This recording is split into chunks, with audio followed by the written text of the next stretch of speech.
I did a little bit of a Alaska presentation, which kind of talked a little bit more in details, a bit more formal of the mission and what that looks like. So this time around, it's going to be slightly less formal. It's going to be a lot of more pictures and stories, but I will summarize what the mission does as well. So it's kind of split up into sections. So we'll talk about the radio station where I work at, and then we'll talk about the church and some of the different other ministry aspects that we have. But first, I wanted to share just a little bit about what God has been teaching me this year. And so I'm going to read from 1 Peter 3:15, which says, "But sanctify Christ as Lord in your hearts, always being ready to make a defense to everyone who asks you to give an account for the hope that is in you, yet with gentleness and reverence." So what stood out to me from that verse was always being ready. So a couple weeks ago, my station manager, my boss, Bob, went into Anchorage for some doctor's appointments. So that meant I needed to get up at 6 in the morning to record our early weather report. And getting up at 6 a.m. is still not easy for me to do, but I got up, and so my alarm goes off this morning, that morning, and I'm walking out of my bedroom down to the station, or to the studio, and it's pitch black in the apartment, and I'm walking out the door, and all of a sudden I hear this voice out of the darkness say, "Good morning." And I jump, and here it's my roommate Heather, who is just laughing her head off hysterically because I jumped, I yelped, I did all the things scared people do. And we talked about it a little bit later. I'm like, first of all, why were you up, and why did you do that? And she goes, "Well, you always got to be ready. You always got to be ready with pranks." And I'm like, "Yeah, okay." So as I was planning this trip and found out that I would get to present this morning, she goes, "Hey, now you've got a Sunday school illustration that you can use to always be ready." And so thanks to Heather scaring me just about half to death that morning, I can tie this into our life as Christians and our goal as Christians. Like, on the mission field, you always got to be ready for plans to change, things to happen, but you also got to be ready for the opportunities to share Christ with others. And a couple weeks ago on Palm Sunday, I was told 10 minutes before Sunday school started that I needed to teach the youth Sunday school class, which it was Palm Sunday, so it was a pretty easy lesson to come up with something. But what I wasn't expecting afterwards was the questions from the youth that were there. And so they asked a lot of questions about, okay, what does repentance look like? How does prayer work? How do, if I have a friend who's not a Christian, how do I, minister, and how do I share Jesus, basically?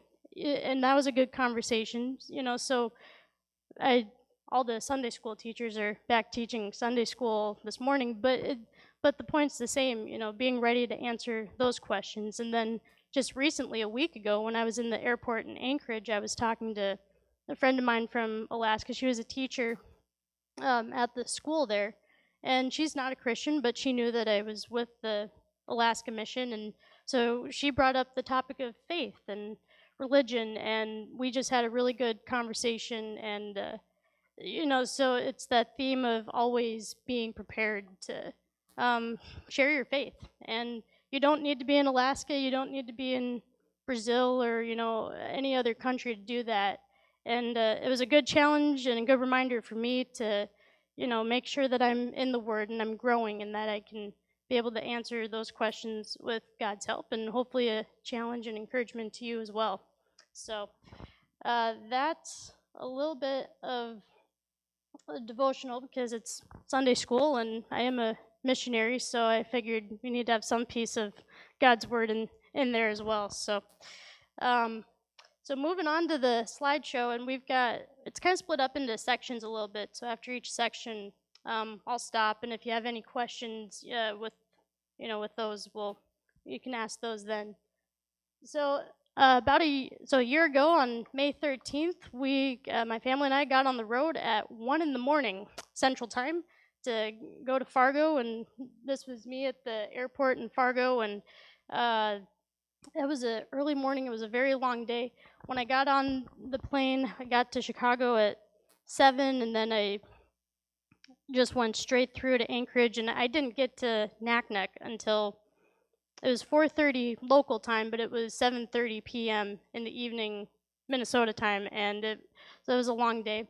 But I got welcomed with warm arms and warm food. I had moose for the very first time for supper that night, and if you were wondering what moose tastes like, it's kind of like a very dry and tougher version of roast beef is probably the best way that I could describe it. I needed some more ketchup with that, which I'm not sure if you were really supposed to put ketchup on moose, but I did and it worked. So, um, but just as a reminder, the Alaska Mission is a ministry of the AFLC Home Missions Department. We are located in the southwest part of Alaska, and our goal is to share the gospel with the people in the village of Naknek and then the surrounding villages. We run a Christian radio station, KKN, where God's word is broadcasted in music and spoken word through different programs. We also operate the Net, which is a free coffee shop to the commercial salmon fishermen and cannery workers. Naknek is one of the world's largest producers of freshwater salmon. So this town of Uppsala size 400 just explodes to about 10, 15,000 in the summer with all the workers and people coming in. So the Net is it's a way that people can just stop in and have some free coffee, some free treats, and visit with some of the ministry teams that come to help run that. We also have a church called Hilltop Christian Fellowship. We'll talk just a little bit more about that and some of the things that we do. We also fly to the village in the summers to run VBS. So each week, the VBS team will pack up and be in the village for a week, and then we also use the planes to fly to other villages to run church services.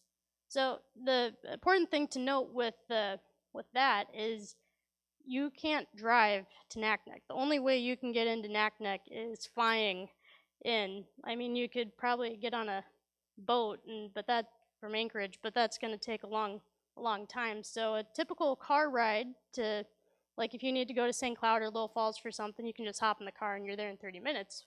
Well, it's the same thing, just you got to hop in one of the little Cherokee 6 airplanes, and so a different life. I've been in a couple of airplanes. There's a picture of me later on, but I prefer to be on the ground.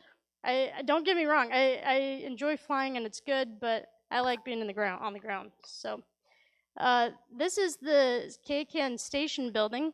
So in there we have our office and our studios, and then there's apartments that we stay in. This is Bob Lee. He's our station manager. He's my boss. He and his wife Margaret have been in Naknek for the last 15 years, and he runs more of the business aspect, business administration side of the station, and I typically do the daily radio operations. They will be moving back down to the lower 48 here in the fall, so we're gonna have some changes, and the whole ministry dynamic's gonna have some changes, but we're looking forward and praying that all of that will go well. This is Studio A. This is where I will prepare our music logs and our program logs. Everything that we broadcast comes through this studio. During the basketball season, Bob and I spent about 24 hours within a span of 6 weeks in the studio, just being on the board and running those. This is the program computer that runs the station, so you can kind of see the different lines with like the music and different things. So all of that is condensed into one. Whoops. It's a 24/7 station, fully automated, so all I have to do is make sure that I make the log for the next day, and we should be all set.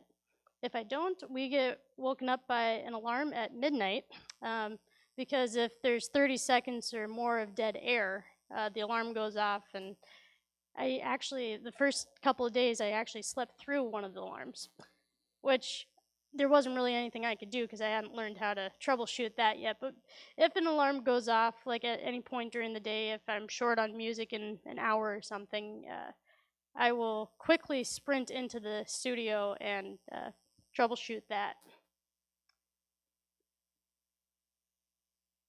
And our clicker decided to disconnect here for a second, so I'll pop over here.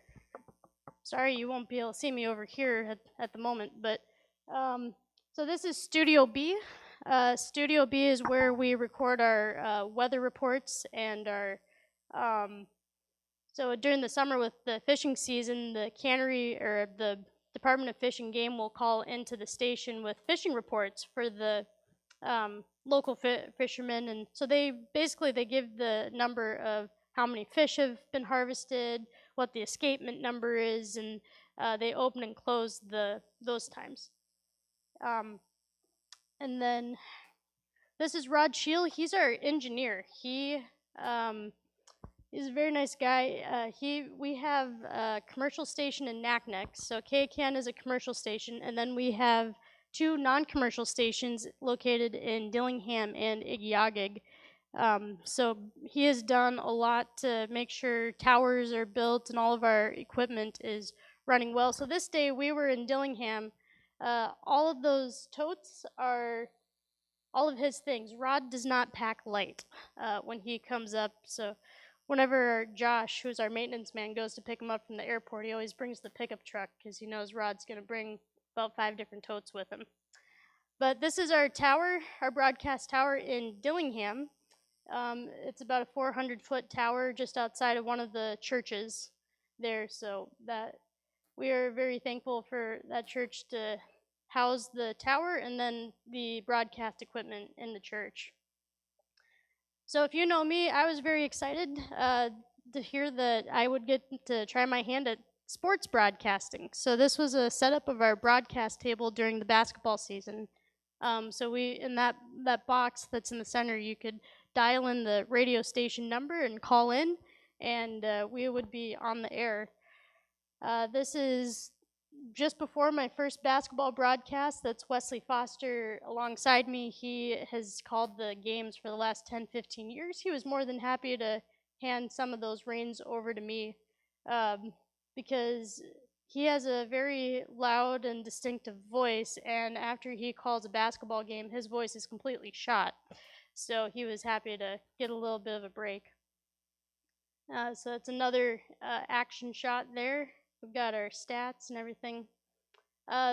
One of the first games that I called, I had to call all by myself. I was doing the commentary, I was doing the play-by-play, and doing the stats, and it was a fast-paced game, but basketball season was fun. Now, it's different, it looks different in Alaska. Like, typically down here, you know, your local teams play 2-3 games a week. You get on the bus. Walter knows driving the bus, and you're driving to all these towns, and you're back in within probably 5 hours of leaving. Well, in Alaska, since you can't drive, and all these villages want to play basketball, you get on an airplane and you fly to the different villages. But because of that, all of the cost and how that plays out, the teams all... Okay, thank you. So the teams basically, each school takes turns hosting a 4-day tournament. So for when Naknek hosted it, we had 10 different teams, both boys and girls. The school was packed. Like, the students were staying in the classrooms, and we had 30 games packed into 4 days. And KCAN broadcasted 25 of them. So we were putting in 12, 14-hour days at the gym and at the school, and so the days were long. It was really fun. Got to call a couple of fun games. Several went to overtime, including both championship games. Thank you. So if you know me, I was very looking forward to that. This is our office building. Um, my roommate Heather Nanny's a little. She just turned 1. Lila, she comes in and brightens our day. She's learning how to walk right now, so she's fun. And I have my St. Cloud State towel and the hockey puck, and so I've got my sports memorabilia all on my desk. So if you were wondering if I still follow my sports teams, I definitely do. It's just 3 hours difference, which means the Vikings game started at 9 in the morning, which meant I didn't get to watch the Vikings games live because I was at church. The small sacrifices you have to make sometimes. Um, but Bob and Lila are good friends. But this is my room. Heather and I moved into the 2-bedroom apartment. I like this room because we have the blackout curtains because in the summer the sun won't set until like midnight. And then it's up again right at 5. So we have a shade that can pull down, and then the curtains come across. So it's actually really dark to fall asleep. And besides, the walls are blue and the carpet's red, so twins colors. It's also another big plus. Definitely didn't plan that. Here's our kitchen.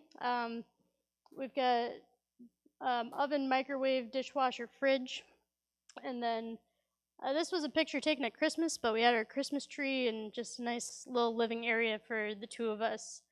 We host game nights and movie nights often, so we have fun doing that. So that's Heather. That's the person who jumped out at me at 6 in the morning in the dark, and but she's fun. She's originally from North Dakota. She was in Pastor Lund's Bible school class, which when I first met her, I was like, really?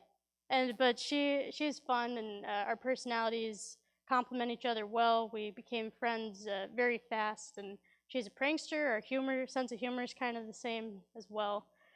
Um, so that was kind of the little brief intro of like the radio station, and then kind of where I live. Are there any questions that anyone has? Yeah.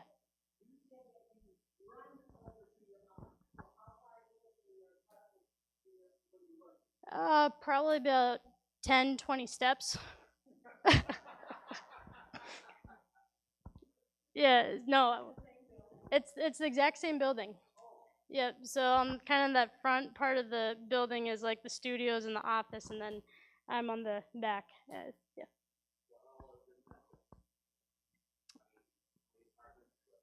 Yeah. So there's 3 apartments. There's a 1-bedroom apartment that we use for hosting, like when people come up to visit.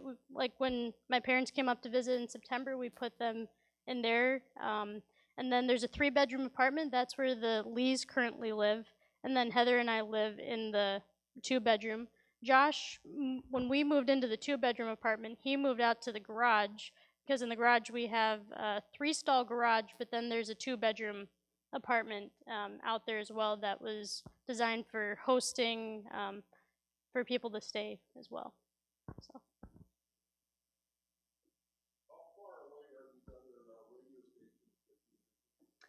Dillingham is probably a 20-minute flight, 25-minute flight. Iggyagig is, I think it's about 35 miles the opposite direction. So kind of just the distance from like Little Falls to St. Cloud.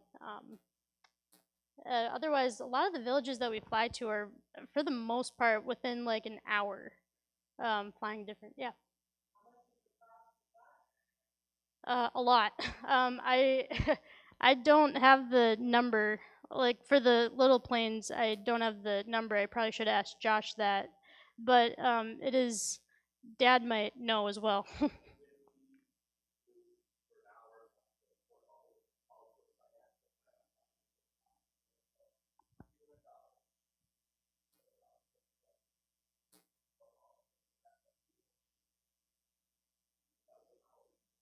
Yeah.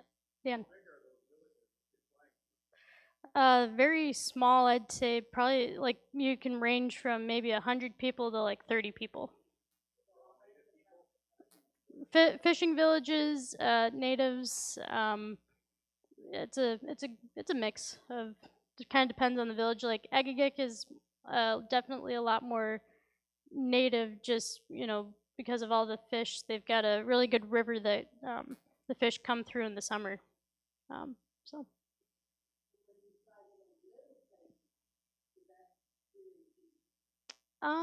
kind it probably depends on how far it is. It's probably a similar. Um, I know like flying to like Igiagig or something, which is probably that 35 mile. It's probably around the 300 mark, but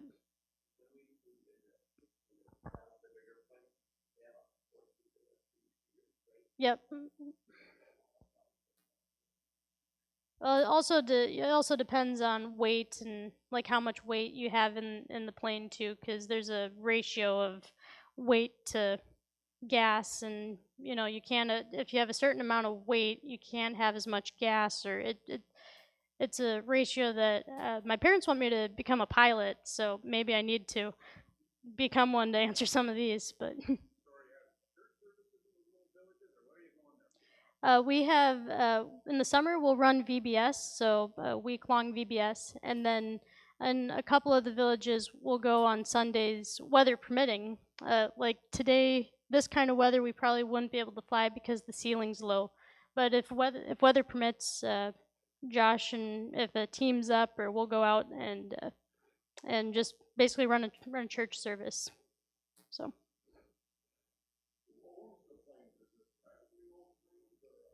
So yep. So the AFLC, similar to under home missions. Well, I don't know if it's under home missions, but it's under home missions. It's called FLAPS. So it's like Free Lutheran Air Air Aviation Pilot, the FLAPS, and they own 3 planes, and all of those planes are up there for us to use. We have a hangar as well where the planes are stored and taken care of. Yep. The fuel will come in on barges. So a lot of times the barges will come up with cars, supplies, and for fuel they'll just like ship all the fuel up, and then there's like this big tank that like just right next to the pier, basically that they'll just empty all of that in, and then whenever you need it, it's there, and you can groceries, well, the price of eggs back in January was about $22 a dozen. Um, a lot of times for shopping, we'll order from Amazon, or if people are going into Anchorage, they'll shop for us. There's a Costco up there, and then we'll pay them back, or however that works. So it is a little spendy, but nowhere near as spendy as if we went to the grocery store. I told my sister yesterday I went down to see her that a case of Red Bull was about $80, and she's like, "Yeah, I probably shouldn't move up there." I'm like, "Well, mom and dad will be happy to hear that." So, so we'll move on to the church, and then we'll circle back at the end for some more questions too. But this is Hilltop, so we have church services Sunday mornings, Sunday nights, and Bible studies on Wednesday evenings. When you just come out of the church and turn, this is your view, so you can see how the town, it's long. It stretches out really long along the river there.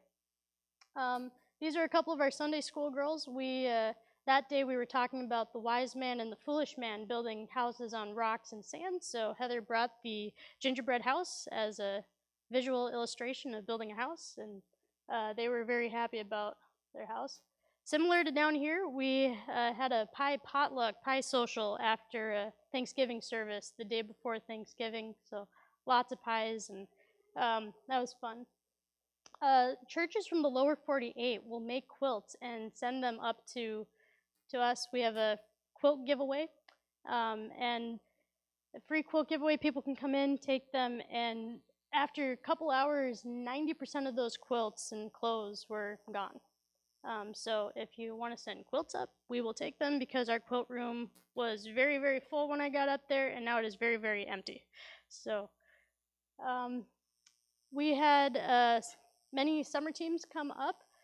This team helped at the net, and then they ran VBS just in Naknek. We didn't have a team to go out to the villages last year, but we were able to have a team help run VBS in Naknek. So this is the inside of the church as they're doing their opening and closing. We had probably about 40 kids come to VBS, which was fun to see, and they all interacted well. They loved game time downstairs in the basement. We would have been outside, but mosquitoes, you think mosquitoes are bad here. It's nothing compared to up there. It's like I walked out one day. I'm like, this must be what the Egyptians felt when God sent the plagues of gnats or something. Um, and then after VBS, we would go down to the beach. So this is Bristol Bay, and then that bay just keeps going out until it connects to the Pacific Ocean. I said Atlantic Ocean last year, but it's the Pacific Ocean. And so, and this picture was taken probably about 10:15 at night, so the sun was still up and not setting, anywhere near setting. So there's Dad next to the net, so we'll talk about the net just a little bit. So scroll down to my notes. Let's see.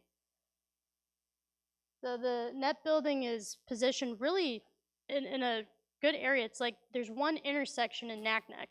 No stoplight, but there's one intersection, and it's sandwiched between, we have a cannery here and then a couple canneries down the road. And so a lot of times when the cannery workers or the fishermen aren't fishing, they're wandering around, they're looking for something to do, and they'll stop in, see the people are coming in and out, and so they will stop in. This was one of our teams. They were from Fergus Falls. It was fun getting to know them. These are just a few examples of the treats and goodies that that they were making in the net. So we have a gift registry online that has like a ton of cake mixes or brownies and cookies. So if you would like to be a part of that, you can. We'll talk about how to get there later, but the good way to be involved is ordering and sending up cake mixes. That way, we don't run out of food for the net. And then, so these were some of the fishermen and cannery workers that came in. They were just getting to know the team that came up, and just time to visit. We have puzzles. We've got a lot of books and Bibles and devotionals that we'll hand out as well. That's in the kitchen. And then one of the fun things that I got to experience was the net giveaway. So a lot of people who were looking to get rid of like old toys, old clothes, would donate to the net basically, and then we would spread all of this out garage sale style, but it was all free. So people could come in and take what they wanted, and you had the option of like giving a donation, and the proceeds went to sending kids to Bible camp. So they're out in Port Allsworth, which was an hour away where we went. They have a Bible camp that's been there for over 60 years. So the kids will go out, and this year we raised around $800 that went towards sending kids to Bible camp, which was fun. So, any questions about the net? The net is a coffee hospitality house.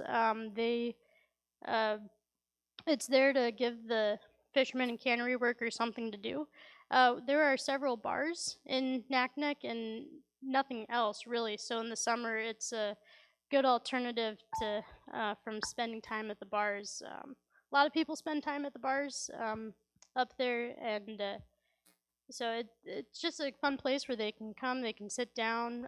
There's free Wi-Fi for them as well, so they can check their phone, their messages, emails, respond to call family, things like that, and hopefully hear the word of Jesus through picking up a devotional or talking.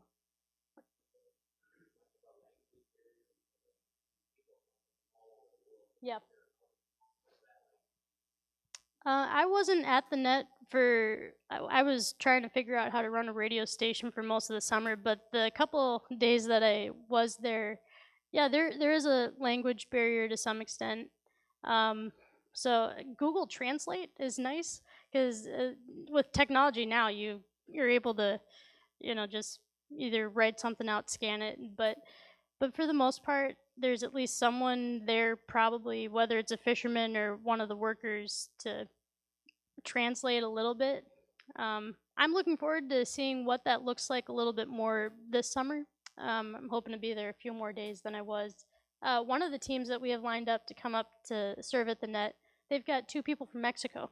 So we have two, for that week, we will have two fluent Spanish speakers. So that'll be nice. But it is a challenge to, because I was supposed to take Spanish in high school. I refused. Um, and well, that's putting it lightly, I think. But so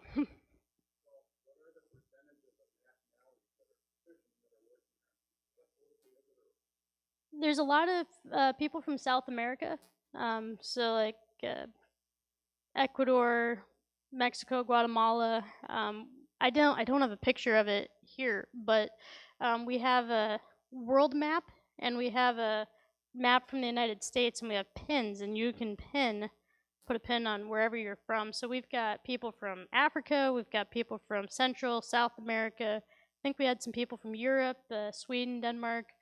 Um, South Carolina did not show up to represent the 50 states up at the net this year, but so maybe next year. But a lot of people just coming all over.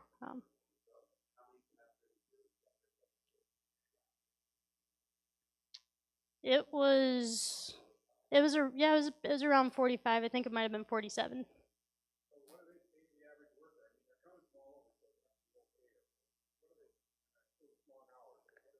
Yeah, it's long hours. It's based off of it's a few. I think the base price is maybe around like cents or a dollar, but that's based off of how much fish was caught. So like you come up with that baseline where I don't for a lot of them it's not hourly, but it's based off of how many pounds of fish came through. So some years it's good, and they can make good money because you just catch like so many fish, But then this year was a down year. This one didn't. We didn't hit our escapement number until like 2 days before the season ended. So it was.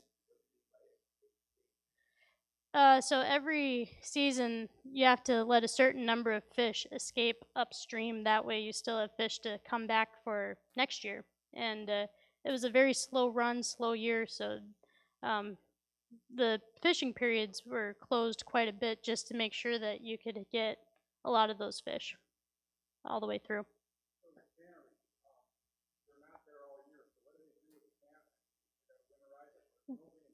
Yeah, they winterize it. Some Most canneries have at least one, maybe two people that just stay, or they have a deal with a local up there just to watch it. It's all fenced off and locked off, during the winter, so you can't get in there. Um,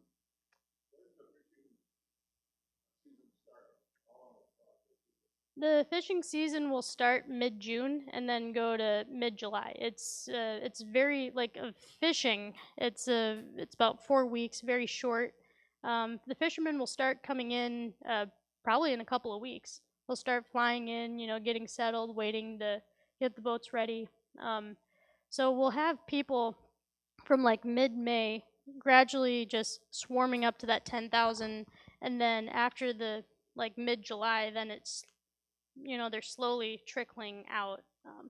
But mainly from May to probably end of July into early August, we have quite a few people. But the actual fishing season isn't just until those 4 weeks.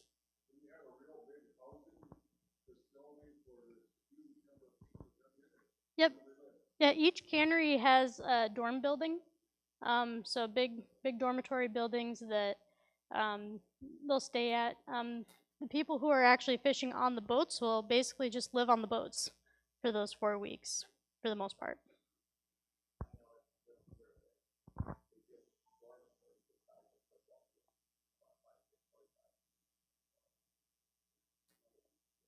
A lot of people. Yeah. So moving on. So I got to go with Josh to flying to he flies kids to camp on Monday, so usually he'll fly a group out because it's a week-long camp, so he'll fly one group in and then pick up the last group and bring them home. So I got to go with this specific Monday, so he let me take the controls just for 2 seconds to take the picture. I did not. Well. First of all, I can't see over the flight panel, so he was like, "Yeah, I can't let you fly. You can't see." And yes, I was sitting on something too, so it didn't work. But so basically, when you fly into camp, you land on a dirt gravel runway, and the camp's just off to the side there, and that's where the runway ends. So you got to make sure you know how to stop the airplane, otherwise you're going for a swim. But it's just a beautiful area out there. Um, some fun things that we get to do. We get to go on bear drives. A lot of bears in the area, so I've seen a few of those. So bear drives, basically, you hop in the car and you go to different spots where bears typically are scrounging around for food. We've got a big dump area, so a lot of times you'll see them there. You'll drive down by the river or on the beach, and they'll be there as well. One of the nights that we drove, we saw this guy just standing in someone's driveway. So we got to take a picture of him. And then I was driving to the post office one day, and these two bear cubs, they don't look like bear cubs, but they were cubs. They're about a year old. They were crossing the road in front of me. So, like the rookie tourist I was at the time, I stopped in the middle of the road and took a couple of pictures of those guys.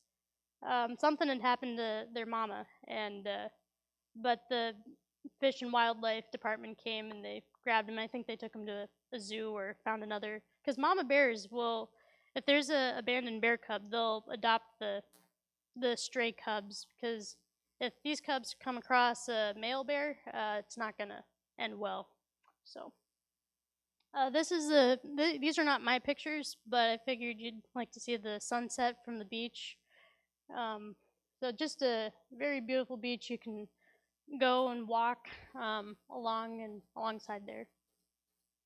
Um, and we're spinning.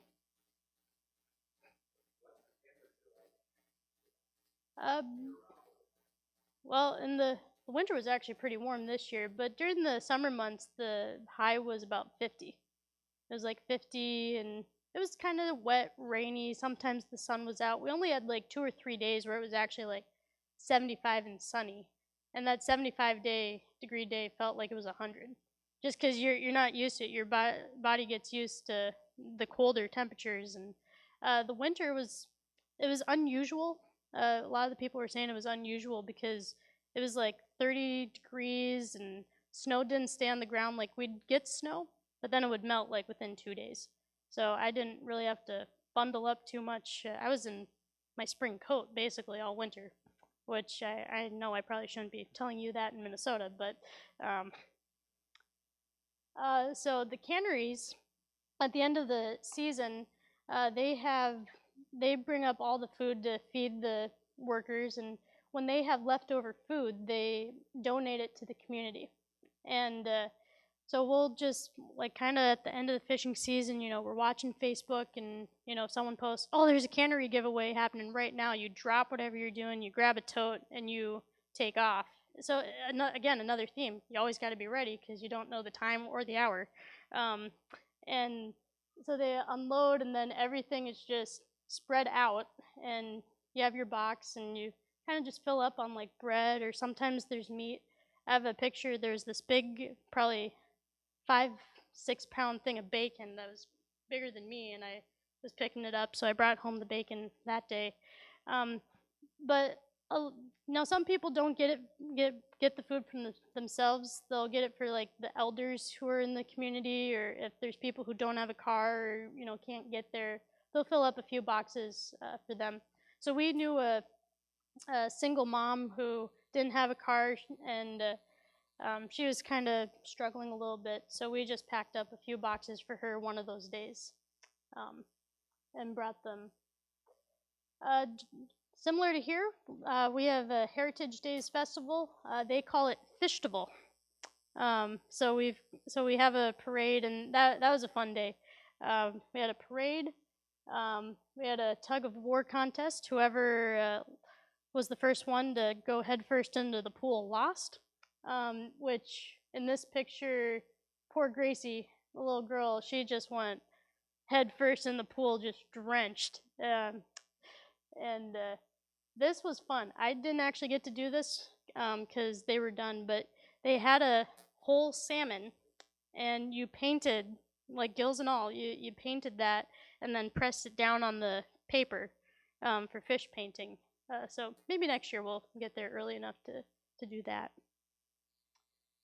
We had a watermelon eating contest. I didn't, because if I ate so much watermelon, I don't know if I would have been able to do the rest of the day. Um, and but it, and then the kids shortly after that had culture camp. So the majority of the kids, some of them, I'd say probably half of them, are Alaska natives, so they have the native ancestry there. But it's a good way for the community, because they want to make sure that, you know, the traditions and the ways of that they do things are still taught and passed down. So they have camps where they learn how to can salmon, smoke it, make Alaskan ice cream called agutic, which is basically salmon berries, blueberries, frozen together, mixed with Crisco. Yeah, I know it's it tastes good. I don't eat a whole bunch of it, but I enjoy it for like the little tidbit bites that I get. Um, and then they made the headdresses, and they learned a native dance that week, and it ended with this huge potluck and with like 10 different types of salmon, which was fun. Heather found her old headdress that she had made a few years ago, and I was working on something, and I decided to put it on. So you got that. Um, and then in September, when my parents came to visit, we were able to fly to Port Allsworth, so right that same area where the Bible camp is. And how far did we hike that day? How many miles was it? It was 4 miles each. Yeah, so about 8 miles round trip that day. See, oh, Josh said it was flat. Josh told me it was. Oh, he goes, I'm like, it's a hike. Like, is it gonna be hard? He's like, oh no, it's flat all the way. I'm like, okay. It was not flat all the way. We went up so many hills, and yeah. Anyway, but the other two people. So Josh is the guy in the mustache, and then Pastor Marshall Nessa was visiting, a visiting pastor for a couple of months with his wife Tara. So we were able to go. We hiked to Tenalian Falls, which was it was fun. The water was crisp, cool, cold, and the temperature that day, it was 50, 57, but the sun was out. Yeah, just that little bit of a breeze. So it was like you couldn't plan that day better if you tried.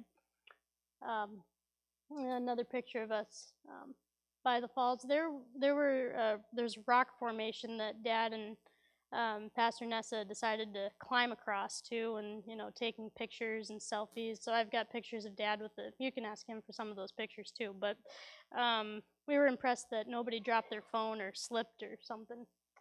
But there, along with the public school, there's a Christian school that's about 15 students. A couple of the people from Hilltop run that, so I got to play softball with them. I missed the color memo. I'm assuming you know which one I am. I know I'm like the same height as everyone, but Heather took that picture as we were all lined up, and she goes, well, actually, it's funny, the teachers, Mr. and Mrs. Steinberg, they looked at me at one point, and they're like, oh, I thought you were one of the kids. So, but we had fun. There's no baseball field up in Naknek, King Salmon, because baseball is just not the sport. Basketball is the main sport in the villages, which is fine. Pickleball is making a grand entrance, so will be sent up with a couple of more pickleball paddles this next trip here. I know some of you might not appreciate it, but I knew Pastor Lund would appreciate it. Just for fun, on Reformation Day, I decided to print out the 95 Theses and tape them to the office door, just 'cause. But And then training in a new Twins fan. That's Lila again. She likes my hat every time I wear my hat. Try to get her to watch the games, but not too interested. But anyway, that's a quick snippet of life in Alaska. So some prayer requests, things to keep in mind in your prayers. We're looking for a vehicle, another vehicle, because the one that Heather and I currently drive, it's kind of on its last leg. It's drivable now. So we're looking and praying for one. Now, the unique way for getting a vehicle up there is, well, you got to drive it to like Anchorage or Seattle, but then what happens is you put it on a barge, and then it gets barged up, which is expensive. Well, buying a car is expensive, but then also shipping it as well. So, a way to get involved is either if I know a lot of you have trucks, probably old trucks that you don't use, so that we could maybe use. But so either ship it up or you could donate money towards that. Just general prayers for the summer. We will have a VBS team that will go out to villages, so keep them in your prayers that they will stay safe and that the kids up there will just be able to learn about Jesus, during those weeks. Prayers for the net, the workers and the people who will come in, and we're still praying for a full-time pastor. Bob has done a good job filling in. Pastor Jeff Swanson, who was there for many years, left a few years ago, and Bob has been filling in. And now with Bob leaving, we're not sure how the pastor situation will look. We have a call committee. There is a call committee, and they're working on that. But just prayers that someone can come up and join our team. And then with Bob also leaving, that has a change for the K-CAN management. I will still be there running the daily operations side in this search, but they're just more so looking for someone who knows how to run a business. And I, despite my dad owning his own business, I don't have the experience of running one. So just prayers for that in general, but and then another one, just that God will reach the people of Naknek. He'll work in their lives. He'll work in our lives, and that we'll continue to stay safe up there as well. So some ways to get connected.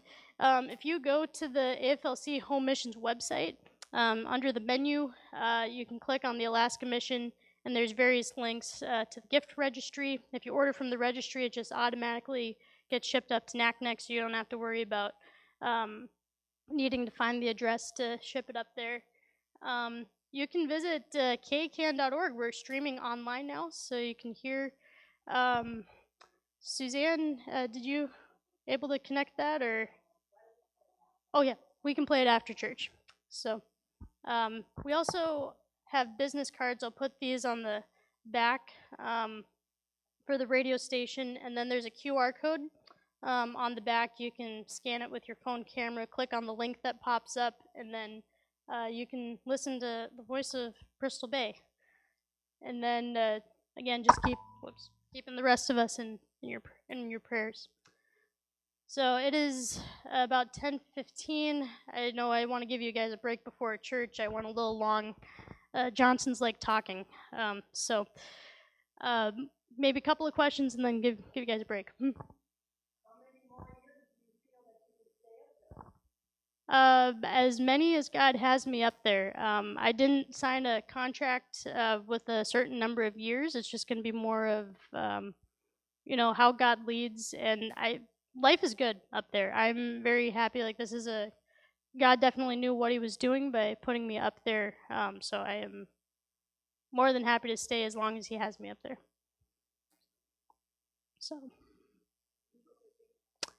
So I have to be a native of Alaska for 1 year, or not a native, a resident of Alaska for 1 year before I can subsistence fish. I could get a commercial, well, not commercial, but like a sport license, but the summer is just so busy with hosting and everything that I'm not entirely sure I'd even get the chance to go out. But a lot of people fish, and then they share fish as well. But it would be nice to go out. I have a Alaska driver's license, so the date on that I got the license, once I hit, I think it's like May 25th or something, then I could like actually go fish, if I wanted to. But yep, with the net for subsistence fishing. Um, so, well, I will be around if you have any more questions. My parents also know how to answer some of these questions too. But I again just want to thank you for praying and all your support and for listening today. So, thank you.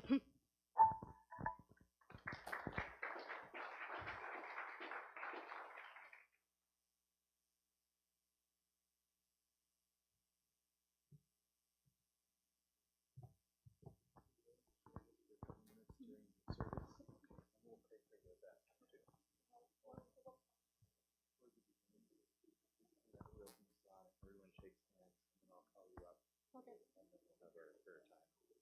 Okay. Perfect. Yeah. Sounds Thank good. you. Thank you.